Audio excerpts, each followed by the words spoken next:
Hello बच्चों, कैसे हैं आप लोग। Welcome to Amazon Academy. मेरा नाम अमन सिंह। तो बच्चे आज एक बहुत ही इंपॉर्टेंट पार्ट पे डिस्कशन कर रहे हैं टॉपिक पे कि सर फिजिक्स के सबसे इंपॉर्टेंट टॉपिक, इंपॉर्टेंट के साथ साथ क्या है, easy.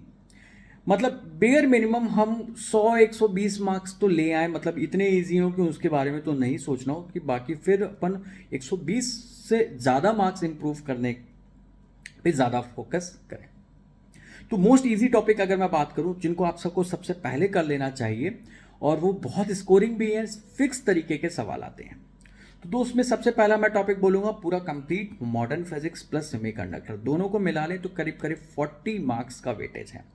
Simple as it is, same type of questions आते हैं तो वो आपको करना चाहिए। Second is geometrical optics and wave optics. फिक्स थोड़ा मैथमेटिकल है आप लोग को लगता है, लेकिन एक बार अच्छे से सीख लोगे तो उसमें भी क्वेश्चंस के वेरिएशंस बहुत ज़्यादा नहीं है, फिक्स पैटर्न फिक्स तरीके के सवाल आते हैं। तो आप सेकंड नंबर पर मैं कहूँगा geometrical optics plus wave optics, दोनों को मिला लोगे तो 12 से 16 मार्क्स का 3 या 4 क्वेश्चन आएंगे, 3 मान के चलो 12 मार्क्स का वेटेज है। तो अराउंड 52 मार्क्स आपका geometrical optics and modern physics लेके आ जाता है। इजी की रैंकिंग में अगर मैं थर्ड नंबर पे रखता हूं तो मैं रखता हूं कंप्लीट थर्मल फिजिक्स, मतलब जहां पे टेम्परेचर आ जाता है, that is thermal expansion, calorimetry, KTG, thermodynamics, heat transfer. यहां पे भी देखेंगे तो फिक्स आप पिछले 15 साल के सवाल देख लीजिए, सब एक जैसे हैं कि इक्विवेलेंट पूछ लेंगे या फिर किसी एडियाबेटिक प्रोसेस या फिर आइसोथर्मल प्रोसेस में वर्क डन पूछ देंगे, ग्राफ के क्वेश्चन पूछ देंगे। तो अगर उसे एक बार आपने थोड़ा पूरी केटीजी थर्मोडायनेमिक्स को अगर 2 भी दिन अच्छे से दे दिए या मेरे पुराने लेक्चर्स देख लिए तो आप पाएंगे कि बहुत ईजी और फिक्स तरीके के सवाल हैं जो करा दिया है, क्लास नोट्स के बाहर कभी आया ही नहीं और ना आए। तो पूरा अगर आप थर्मल फिजिक्स कर लेते हैं, मतलब thermal expansion, calorimetry, KTG thermodynamics and heat transfer, तो मोटा मोटा मान के चलिए करीब 30-30 मार्क्स का तो ये भी वेटेज रखता है।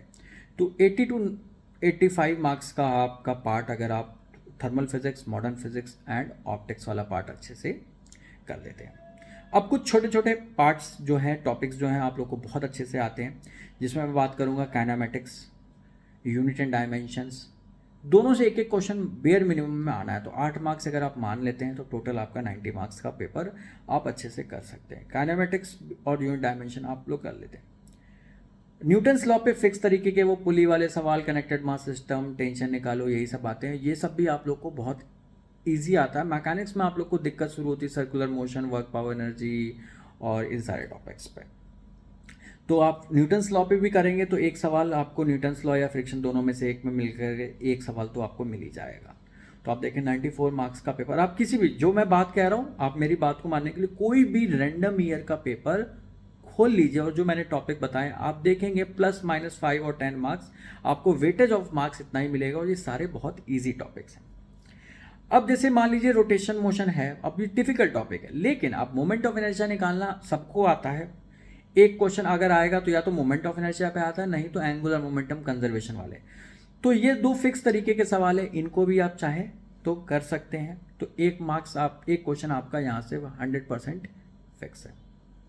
ठीक है, तो ये कुछ पार्ट आप जो है थोड़ा देख लेंगे तो आपको ईजी पड़ेगा।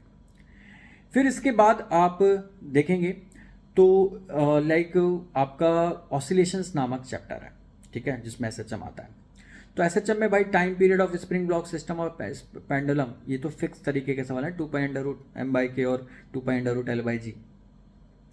तो ये फॉर्मूले बेस्ड सवाल आ जाता है, एक आध सवाल आपको मिल सकता है, ये देख लें। फिर आपका आता है वेव्स। वेव्स आप लोग को डिफिकल्ट लगता है, लेकिन इक्वेशन ऑफ वेव्स देखें तो बहुत ईजी है, जिसमें सिंपल वेवलेंथ और फ्रीक्वेंसी पूछ लेते हैं। डॉपलर इफेक्ट आता ही आता है, ये एक फिक्स तरीके का सवाल है, आप 4 घंटे भी दे देंगे तो डॉपलर इफेक्ट आपका हो जाएगा।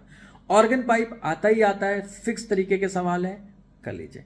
कुछ जरूरी नहीं है स्टैंडिंग वेव्स के डिफिकल्ट वाले क्वेश्चंस आप सॉल्व करें, लेकिन कुछ इन पर्टिकुलर बड़े बड़े टॉपिक्स में अगर कुछ छोटे छोटे टॉपिक्स कर लोगे तो इनसे क्वेश्चन आने की प्रोबेबिलिटी बहुत ज़्यादा होती है, और इन सबको टोटल आप देख लोगे तो 100-104 मार्क्स का आपका पेपर कंप्लीट हो जाएगा।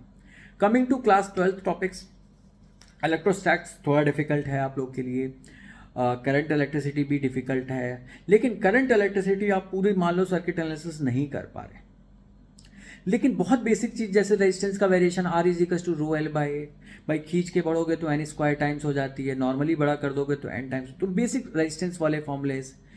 और अब फिर आप देखिए गैल्वेनोमीटर, एमीटर, वोल्ट मीटर और पोटेंशियो, मतलब मेजरिंग इंस्ट्रूमेंट जो है मीटर ब्रिज, व्हीटस्टोन ब्रिज वाले क्वेश्चन 100%। अगर करंट एनालिसिस से हर साल 2 सवाल आते हैं, एक सर्किट एनालिसिस का और एक आता है आप लोगों का इंस्ट्रूमेंट्स वाला, जिसमें या तो क्वेश्चन पोटेंशियोमीटर पे पूछेगा या मीटर ब्रिज पे पूछेगा। तो ये दो टॉपिक कर दो, जरूरी नहीं है पूरा करो। कैपेसिटर में अलग क्वेश्चन आता है तो मैक्सिमम टाइम डाइलेक्ट्रिक पे सवाल पूछते हैं, तो ये पार्ट देख लो। मैग्नेटिज्म EMI थोड़ा डिफिकल्ट है, लेकिन ऑल्टरनेटिंग करंट और EM वेव काफ़ी बहुत ईजी है, दोनों से एक एक क्वेश्चन आता है। तो ये पर्टिकुलर जितने भी टॉपिक्स बताए ये आप कर लें, 120 नंबर बेयर मिनिमम यहाँ से आने ही आने हैं। और इन टॉपिक को अगर आप क्या कहते हैं ड्रॉपर स्टूडेंट है तो आपको 20 दिन से ज़्यादा नहीं लगेंगे। और मेरी बात को फैक्चुअली अगर आपको मीट आउट करना है तो आप किसी भी रैंडम ईयर का पेपर उठा के देख लें, +-10 मार्क्स में ही इन चैप्टर से क्वेश्चंस आएंगे और फिक्स तरीके के आप देखेंगे क्वेश्चन की शकल सिमिलर होगी, सेम तरीके के क्वेश्चंस पूछे गए होंगे, बहुत ज़्यादा वेरिएशन है नहीं। तो इसको बच्चा पार्टी आप इस तरीके से प्रिपेयर कर सकते हैं। तो दीज आर द लिस्ट। और इस तरीके की बहुत ही इंफॉर्मेटिव वीडियो, एक स्ट्रैटेजिक वीडियोस देखने के लिए आप हमारे चैनल अमेजन अकेडमी का चैनल को ज़रूर सब्सक्राइब कर लें। यहाँ पे आपको लेटेस्ट वीडियोस और रिसेंट एग्जामिनेशन ट्रेंड्स के बारे में और एग्जाम से रिलेटेड जो भी आपको टू द पॉइंट बातें आपको पता चल जाएंगे। तो प्लीज़ वीडियो को लाइक कर दें, चैनल को सब्सक्राइब कर दें, कमेंट सेक्शन में कमेंट करके बताएं कि आपको कैसा लगा इस बात करके। और इस तरीके की और वीडियोस चाहिए तो प्लीज़ कमेंट सेक्शन में पुट करें अपनी प्रॉब्लम्स को, तो मैं आपको यहाँ पे एंटरटेन करूँगा। टाटा बाय बाय, जय हिंद दोस्तों।